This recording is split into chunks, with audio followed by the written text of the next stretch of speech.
Sekarang saya ingin ke Pak Slamet terlebih dahulu. Kalau dari kajian maritim untuk kemanusiaan tidak mau dibahas. Sementara saat ini timeline di DPR ingin mengajak pemerintah bahkan juga pihak swasta untuk menjelaskan alasan pro seperti apa. Bagaimana Pak di DPR?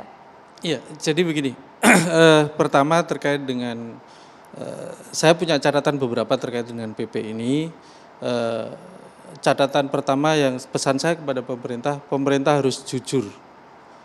Jangan sampai kemudian dengan PP ini ada penumpang-penumpang gelap yang akan memanfaatkan ini yang pada ujungnya kemudian rakyat dan negara yang dirugikan. Catatan saya pertama apa?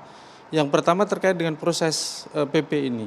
Biasanya kami di DPR juga dengar, oh ada RPP yang sedang mau dikeluarkan pemerintah. Ini nggak ada hujan, nggak ada angin, tahu-tahu dur keluar PP. Ini menjadi catatan bagi kami.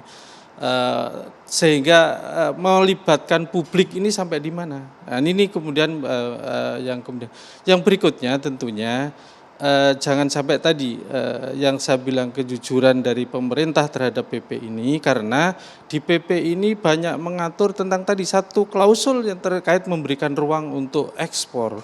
Sebenarnya kalau sekedar kemudian diekspor untuk kebutuhan dalam negeri, oke, karena memang kita butuh. Tetapi bagaimana kemudian ada kecurigaan-kecurigaan itu yang tadi disampaikan bahwa kepentingan ekonomi tidak segala-galanya, tapi ekologi akan menjadi panglima. Justru kita melihat itu tidak begitu.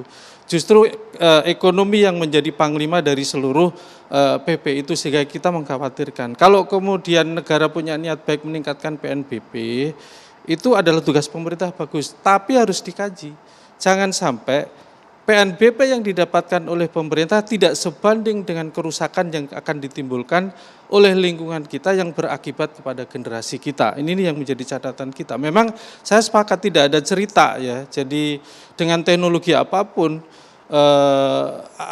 yang sedang kita baca jurnal kemudian itu mengatakan bahwa memang akan terjadi kerusakan. Nah, kalau udah kerusakan kita panjang lagi ukurannya. Yang berikutnya juga kami memberikan tolonglah ya, jadi dengarkan suara-suara masyarakat kami yang kalau jangan posisikan teman-teman kita yang memang memberikan masukan menolak ini kemudian seolah-olah ini berseberangan dan tidak berkepentingan pada pemerintah, karena kami juga punya catatan dengan pengawasan yang lemah yang hari ini ada di